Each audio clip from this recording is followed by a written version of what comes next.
청취자 여러분 환영합니다. 오늘 우리의 이 딥다이브에 세 번째 멤버로 오신 걸 정말 환영해요. 네, 반갑습니다, 여러분. 오늘 아주 재미있는 주제를 가져왔죠. 맞아요. 일단 시작하기 전에 1843년 10월 16일로 한번 가볼게요. 아일랜드 더블린에 윌리엄 로원 해밀턴이라는 수학자가 있었거든요. 아, 그 유명한 부루엄 다리 일화 말씀이시군요. 네, 아내분이랑 산책을 하고 있었는데 갑자기 막 머릿속에 번쩍하고 어떤 깨달음이 스쳐 지나간 거예요. 너무 흥분해서 그 주머니에서 칼을 꺼내가지고 다리 돌덩이에다가 수식 하나를 미친 듯이 새겨 넣었다고 하더라고요. 인류가 처음으로 4차원의 수학을 발견한 아주 역사적인 순간이죠. 그렇죠. 근데 여러분, 지금 이 방송을 들으시면서 스마트폰을 얼굴로 딱 잠금 해제하셨다면 방금 그 180년 전 다리 위에 새겨진 기묘한 수학 공식이 해커로부터 여러분의 3D 얼굴 데이터를 지켜냈다는 사실 알고 계셨나요? 아마 대부분 전혀 모르셨을 겁니다. 우리가 일상적으로 쓰는 그 최첨단 디지털 보안 기저에 19세기의 순수 수학이 완벽한 방패로 작동하고 있다는 건 진짜 놀라운 일이거든요. 그러니까요. 오늘 우리가 분석할 자료가 바로 이겁니다. 도대체 4원수, 영어로 쿼터니언이라고 하는 이 4차원 수학 개념이 어떻게 이미지 보호부터 생체 인식, 그리고 카오스 이론 기반의 암호 생성까지 5가지 혁신적인 보안 기술을 만들어내는지 그 비밀을 한번 해독해 볼 텐데요. 네, 해밀턴이 발견한 이 4차원 복소수 체계는 정말 우아하면서도 무시무시하게 강력한 도구입니다. 자, 이걸 한번 파헤쳐 볼까요? 흔히 수학이라고 하면 막 칠판에 적힌 지루한 방정식만 떠올리잖아요. 일단 4원수라는 게 정확히 뭔가요? 우리가 학교에서 배운 그 XY 좌표 같은 건가요? 우리가 아는 일반적인 복소수는 실수 하나에 허수 하나가 붙어 있잖아요. 네. I 하나 붙어 있고 그런 거죠? 맞아요. 하지만 4원수는 이름 그대로 4개의 요소로 이루어져 있습니다. 실수부 하나에 I, J, K라고 부르는 허수부가 무려 3개나 붙어있는 Q는 A 플러스 BI 플러스 CJ 플러스 DK 형태를 띠거든요. 와, 벌써 약간 수식 들으니까 머리가 아프려고 하는데 이게 왜 대단한 건가요? 여기서 진짜 중요한 게 이 3개의 허수부가 3차원 공간의 XYZ 회전축에 완벽하게 대응된다는 겁니다. 동시에 우리가 매일 보는 디지털 컬러 이미지 있죠? RGB 채널이요. 빨강, 초록, 파랑. 네, 그 RGB 채널과도 기가 막히게 1대1로 맞아떨어집니다. 잠깐만요. 그러니까 3차원 공간이나 3가지 색상을 수식 하나로 묶어서 한 번에 다룰 수 있다는 거네요. 근데 그게 보안에서 왜 치명적인 무기가 되는 거죠? 거기서 상원수의 가장 독특한 특징인 비과환성이라는 게 등장하거든요. 비과환성이요? 그게 정확히 어떤... 그러니까 순서를 바꿀 수 없다는 뜻입니다. 우리가 아는 숫자 세계에서는 2 곱하기 3이나 3 곱하기 2나 똑같이 6이잖아요. 네, 그렇죠. 곱셈 순서는 상관없죠. 근데 상원수의 세계에서는 A에 B를 곱하는 거랑 B에 A를 곱하는 결과가 완전히 다릅니다. 방향과 순서가 뒤집히면 물리적인 회전 결과 자체가 달라지기 때문이죠. 완전히 이해했어요. 이거 마치 그 금고 다이얼 자물쇠 같은 거네요. 오른쪽으로 돌리고 왼쪽으로 돌리는 거랑 왼쪽으로 돌리고 오른쪽으로 돌리는 게 아예 다른 것처럼요. 아주 정확한 비유입니다.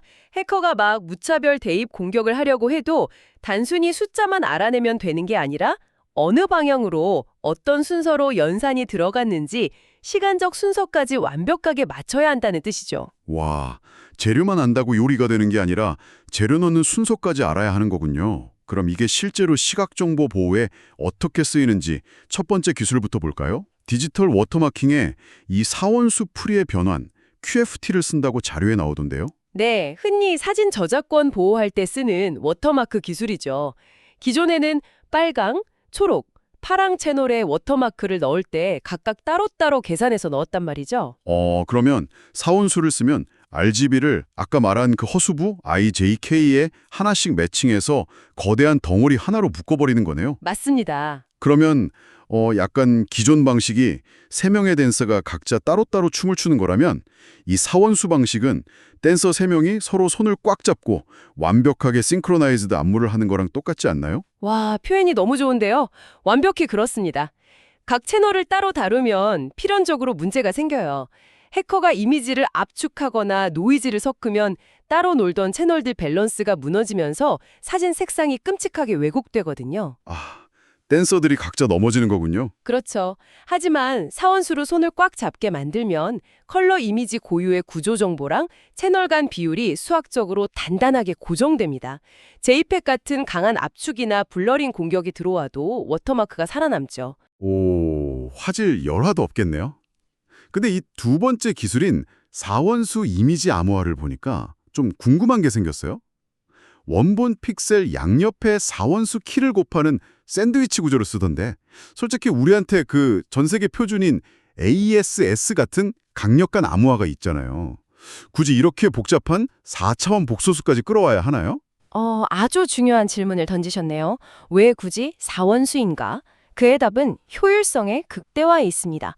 일반 암호화는 비트 단위로 쪼개서 막 복잡하게 반복 연산을 해야 하거든요. 아, 계산이 오래 걸린다는 거군요. 네, 근데 사원수 암호화는 연속된 공간을 다룹니다. 아까 댄서 비유처럼 컬러 3채널을 쪼개지 않고 단 한 번의 행렬 연산으로 한 방에 처리해버리죠. 게다가 더 놀라운 건 암호화랑 기하학적 회전 변환을 동시에 수행한다는 겁니다. 와, 잠깐만요. 색상을 무작위로 섞어버리는 거랑 이미지 전체 위치를 돌려버리는 걸 수식 한 번에 다 끝낸다고요? 맞습니다. 계산은 한 번인데 방어벽은 무한대에 가까운 키 공간을 확보하게 되는 거죠. 계산은 한 번인데 방어벽이 무한대라니 진짜 매력적이네요.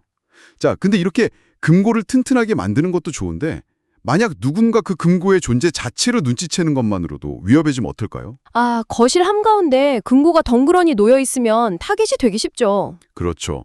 방어의 패러다임이 보호에서 은닉으로 바뀌어야 할 텐데 이게 바로 자료에 나오는 세 번째 기술인 QNNS 스테가노그래피네요. 네, 사원수 신경망 기반 스테가노그래피입니다. 제3자는 아예 비밀 데이터가 있다는 사실 자체를 모르게 숨기는 마법 같은 기술이죠. 약간 귀여운 강아지 사진 안에 극비 문서를 숨기는 그런 거잖아요. 근데 사진은 RGB 3채널인데 사원수는 4차원이니까 하나가 남지 않나요? 아주 예리하십니다. 그래서 이 기술은 투명도를 나타내는 알파 채널까지 더해서 완벽하게 4개의 채널을 하나의 사원수로 매핑합니다. 그리고 인공지능 신경망을 통과시키는데 이 Q컨볼루션 연산을 쓰면 일반 신경망 대비 파라미터가 4분의 1로 확 줄어들어요. 파라미터가 4분의 1이면 모델이 엄청 가벼워지겠네요. 근데 데이터는 덜 쓰는데 성능은 어떻게 유지가 되는 거죠? 이 사원수 연산이 일종의 프리즘 역할을 한다고 보시면 됩니다. 특히 Q렐류라는 활성화 함수를 쓰는데 색상 공간의 고유한 방향성, 그러니까 RGB 채널 간의 미묘한 비율을 완벽하게 보존해 주거든요. 비율이 보존된다면 육안으로 봤을 때 원본이랑 숨겨진 사진 간의 색감 차이가 아예 안 난다는 거네요? 맞아요. 화질 지표인 PSNR이 38데시벨 이상 나오는데 이 정도면 통계 분석 도구를 돌려도 이상 징후를 발견할 수가 없습니다. 지각적으로 완벽히 구별 불가능하죠. 와, 여기서 정말 흥미로워지는 부분이 있습니다. 자료를 보니까 이게 이중보안 구조로 돌아가더라고요. 네, 그 부분이 이 기술의 핵심이죠. 그러니까 제가 숨길 문서를 먼저 1차로 사원수 암호화를 돌려서 찌그러진 노이즈로 만들고 그걸 저 은닉 네트워크로 평범한 사진에 숨기는 거잖아요? 그렇죠. 근데 만약 운 좋게 진짜 천재 해커가 최신 AI 도구로 이 사진에 뭔가 숨겨져 있다 하고 찾아냈어요. 그래서 신나서 딱 열었는데 또 사원수 암호화에 가로막힌 노이즈 덩어리인 거잖아요. 해커 입장에서는 진짜 미쳐버리는 거 아닙니까? 완벽하게 허를 찌르는 설계죠. 존재를 지우는 1차 방어벽, 뚫어도 내용을 모르는 2차 방어벽. 해커가 스태크 분석 도구로 뚫어도 결국 역산이 불가능한 사원수라는 벽에 부딪히게 됩니다. 걸음걸이 같은 물리적 자아잖아요. 맞습니다. 그래서 네 번째 기술이 바로 3D 생체 인식 보안입니다. 인간의 신체는 3차원 공간에서 끊임없이 회전하고 움직이거든요. 이 시스템은 3D 얼굴 랜드마크 68개를 사원수 좌표로 다 표현해냅니다. 손가락 관절 16개 움직임도 그 슬로프라는 최단 경로 보관 연산으로 다 추적한다고 하더라고요. 심지어 골반 회전으로 걷는 모습까지 분석하고요. 근데 그냥 XYZ 좌표 쓰면 안 되나요? 굳이 사원수를 쓰는 이유가 그 짐벌락 문제 때문이라던데 짐벌락이 정확히 뭔가요? 보통 오일러 각도라고 해서 롤, 피치, 요라는 3개의 축을 쓰는데요.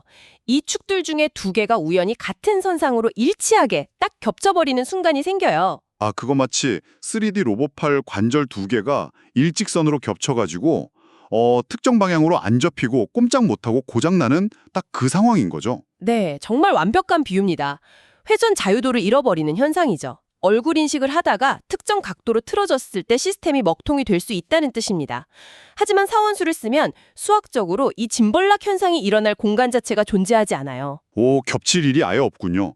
근데 말이죠. 제가 제일 무서워하는 게 있어요. 비밀번호는 해킹당하면 바꾸면 그만이잖아요. 근데 제 3D 얼굴 데이터나 걸음걸이가 서버에서 해킹당하면 어쩌죠? 얼굴을 성형할 수도 없고요. 이걸 더 큰 그림과 연결해보면 그 걱정을 완벽하게 해결해주는 기술이 나옵니다. 바로 사원수 퍼지 볼트와 취소 가능한 생체 인식 기술인데요. 취소가 가능해요? 제 얼굴을요? 어떻게 그게 가능하죠? 아까 사원수는 곱셈 샘소일 서러의 결과가 다르다고 했잖아요. 서버에 저장되는 건 여러분의 원본 얼굴 데이터가 아닙니다. 원본 생체 정보 양옆에 변환용 사원수 키를 곱해서 완전히 찌그러진 상태로 저장하거든요. 아, 그러니까 원본이 아니라 아무 키랑 섞여버린 막 해독 불가능한 쓰레기 데이터만 서버에 남는 거군요. 맞습니다. 해커가 서버를 털어도 역산이 MP 하드 수준으로 불가능합니다. 그리고 유출되면 어떻게 하느냐? 서비스마다 다른 사원수 키를 발급해서 그냥 이전 정보를 취소하고 재발급해버리면 됩니다. 와, 내 생체 정보를 신용카드처럼 정지시키고 새로 발급받는 거네요. 여러 생체 정보를 융합하면 타인 수락률, 그러니까 FAR 수치도 0.1% 이하로 떨어진다니 진짜 안심입니다. 그렇죠. 근데 이 모든 완벽한 암호화가 1초에 오차 없이 돌아가려면 절대 해커가 예측할 수 없는 난수, 무작위 숫자가 필수적입니다. 아, 마지막 5번째 기술이네요.